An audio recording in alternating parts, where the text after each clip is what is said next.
Hi, and welcome to today's series where we're going to be looking at some of the primitive movements that we develop from a very young age that then set us up for being an upright, functional being. So come along and enjoy some of the things that we're going to do. So the first thing we're going to begin with is kind of embodying yourself as an infant. So most commonly what ends up happening is that we start out life and our movement ability on our back surfaces. So I'm talking here post-womb. In the womb, we're kind of free like we are in water to just kind of do all the different moves we can. But here, when we meet gravity and we meet the world, we start on our back. So for most babies, they also have their knees come up towards them. So we're going to start with our knees towards us like so. And we're just going to feel that when your knees are coming closer towards your chest, your lower back will be slightly imprinted into the floor and your pelvis has got to curl away from the floor surface. So nothing is exaggerated. This is a very comfortable position for most people. We're going to take our hands just onto the tops of the shins and press a little bit deeper and feel the tail lifting, and then relax that and lowering, and again pressing back and releasing, and then one more time pressing it back and releasing. So the next thing that we do is a little bit of movement with our legs. So here we're not forcing ourselves to go into the biggest range possible. If you're finding it challenging here with your muscles to extend your legs, then just hold the backs of the legs as a bit of support as you just go for a reaching of your legs up towards the ceiling. Now, if you've ever had the privilege of watching a newborn go through its stages, you'll see that they're pretty floppy, they're pretty, not gripping with tension, nothing is forced. We're going to start with a movement now from a little rocking left to right. So just getting that swaying of the hips and movement into the lower body. And you could add in a turning of your head as you're doing your arm, as you're doing your leg turn. And just notice if it feels more natural to send your head in the same direction as your knees, or is it more natural to look in the opposite direction? There's no right or wrong. These are the patterns of how our body is starting to develop its motor control. And then we'll come back to the start position. Again, if this is feeling uncomfortable with your knees up, you're welcome to place those feet back to the floor, but give it a go, still keeping them up in the air. And we're going to start doing spontaneous movement through our arms. So just reaching in all directions, just feeling like you are that newborn who's starting to feel curious about the world, sort of getting a sense and the senses developing in your body. So exploring what range of movement you have. You don't have to copy what I'm doing. You are here free to explore what your body wants to work through. And then the final thing we're going to do, which is more of a challenge for some people, is to hold onto your feet. And this is our happy baby pose, where we're just going to rock that pelvis from one side to the other. Again, if it is difficult to find your feet, then hold closer more towards your thighs, and you can still get that widening of the pelvis, which is really the development of how the legs are going to mature into their position.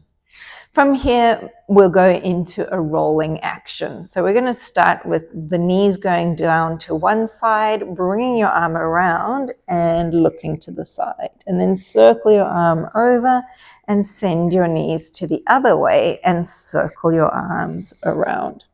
So as we're doing these movements, again, this is natural. A baby begins on its back and then is going to start to go to the side, and then eventually will just flop over onto the tummy, which is kind of what we're going to get ourselves into in a moment. And then one more time in each direction, just feeling fluid with your moves. So sometimes we're very specific and precise about how we move, but this is our natural movements. None of these things should feel forced. So from here, you're going to roll yourself all the way over, end up on your tummy. If you get off your mat, that's okay. And then see if you can roll yourself back again and go in the opposite direction. So again, just feeling yourself come up more onto your sort of elbow position if you can. Again, at this stage, maybe an infant's not quite on their elbows, so maybe you want to have your head raised, definitely. And then rolling back and over to the opposite side. And in your own body, you're just going to have this exploration of which way feels easier for you to go. Do you notice how your legs are moving? Do you notice how your arms are moving? So it's a really free-flowing class, this one. I quite like it.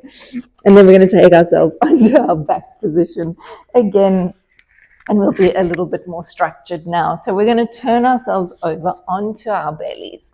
So this is the next sort of stage of developing the back muscles, which are our postural muscles, and our back leg muscles, our hip extensors. These are the things we need for when we're going to be standing upright in gravity. So we'll start with arms outstretched in front, and then just leading that chest bone up, a sense of drawing the arms towards you or the hands towards you, and then lowering it back down. And then again, reaching, lifting the chest bone and down. Again, if we have that image of being more infant-like, you want to feel like you're trying to get up and you're going to look around the world again. So what can you see from one side of the room to the other? And again, peeling yourself up and looking in each direction, getting your neck muscles to be quite strong. These are very strong muscles for us. And we're using them now against gravity. So we're developing the strength in our back body. Now, a common pose you'll see babies do is having their hands close in. I call this the parachuter. So everything will come up off of the floor. Arms lift, back lifts, legs are lifting because they're like freaking out. How do I do this? And then coming back down again. And then again, a nice lift of the body coming up away from the floor and then back towards the mat. And we'll do that a couple more times. This is the chain of muscles that most people underdevelop. So really important that you are giving your child some tummy time, but you as the adult also need tummy time because we are beginning to go back into a postural position of a curve, which is not the way we were designed to be. That was from years and years and years ago. We still want to be more upright in the world. Take your hands underneath your shoulders, and here comes our first sort of weight-bearing motion. So we're going to be pushing ourselves away from the floor and then lowering ourselves down. Now, again, if you looked at a baby, they've got really good form and structure. They don't have their shoulders up at their ears. They kind of know how their joints are meant to be working. And then from here, we're going to push ourselves up into a 4-point position. So we're going to be just a little bit loose with this movement. Try not to be overly fixed. Today's class is not about precision. It's about where do I move from. So you're just going to rock yourself to the front, to the back, exploring your shoulder joints, exploring your hip joints. Now, this is the movement that most children are getting prepared for before they start their ultimate, which is the crawl. And then, just kind of finding their balance somewhere between. You often see that happen. You're going to play with your toes in a tuck position as we do a second round of the sliding back, sliding forward motion. And unlike children, we're not going to be falling down with every step we take. We have a little bit more coordination, hopefully, in ourselves that we can do that. But we're going to just wriggle backward towards our mat. Now, you can do whatever feels most comfortable with your feet. I like to have them a little flatter. And we're just going to take it out into our crawl position. So for most of us, we don't have to think about what we're doing when we're crawling to the front or crawling to the back. But if you start to really think, what am I doing? We are moving opposite arm and leg. And this is going to start to feel like we've got that development happening with our cross patterns. So again, going forward. And the faster you do these movements, the less you're going to have that conscious awareness. And you're just going to do the movement. And that's also part of it. And you know what? If you're going to go same arm, same leg, do you know that that's also a possibility? So nothing has to be regimented or restricted. You want to explore these ranges of movement in any way, shape, or form because that's what's going to help the brain develop. That's what's going to unfree you from any of the tightness you may have in your body. All right, so that was a crawl. We're going to come back down onto our bellies and we're going to do a crawling on the floor stationary. So we're going to slide a knee up and an elbow down. So we're creating a side bending shape in our spine and then lengthen out. And then go to the other side, drawing your knee up and your elbow down and away. So I like to think of this more as our reptilian type of movement. If you see lizards as they walk through the world, or reptiles, you'll see there's this side bending action that happens. So again, remember, we've got mobility of all ranges in our body. So just exploring these is part of today's fun.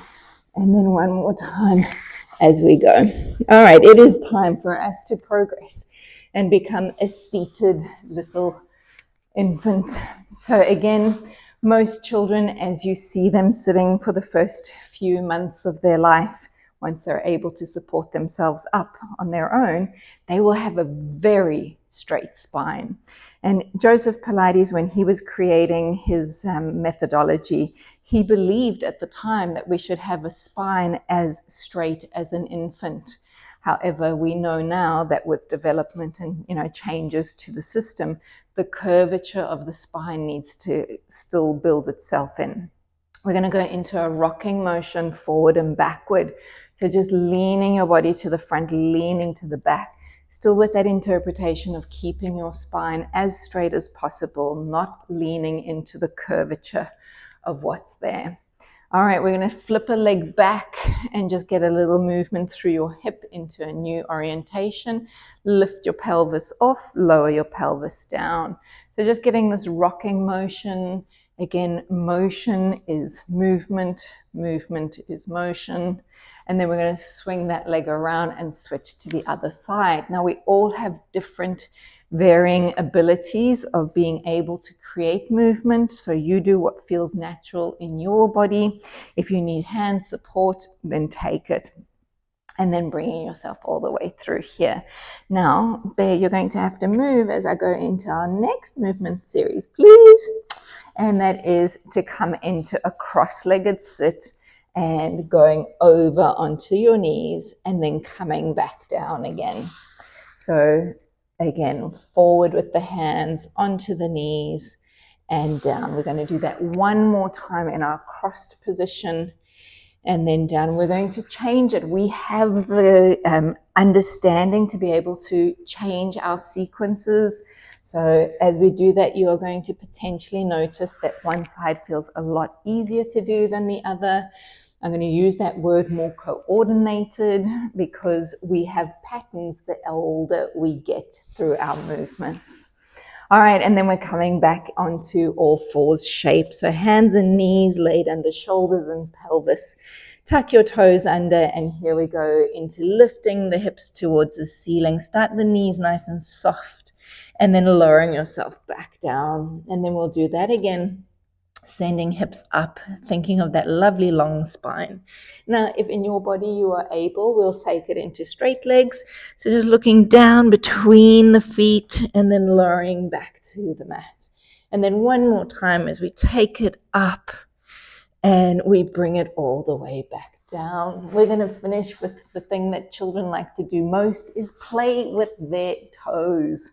So taking your fingers, have a friend, lace your fingers through your toes and just give them a nice squeeze. So we're going to squeeze there, we're going to jiggle them around, and you may even be curious enough to sort of see, how do my toes move? Separate them, spin them, twist them, do all the things that need to be done. Have a play with your feet as you twist in opposition. Stay curious as to how much movement you have in these wonderful supportive functions that live under our body. Switch your legs over and again lacing your fingers through your toes. And again, how far can you get your fingers in? And then squeeze. It is quite a delicious sort of agony as you do this movement. And again, jiggle them around, move them, split the toes, spread the toes, widen them, narrow them. Just be really open to seeing what is available to you. I'm going to leave you with that for today. I hope you enjoyed today's class. It's just a really little bit of fun understanding of all the different developments that need to happen in our body through movement so that we can be fully functioning, upright beings. Have a gorgeous day.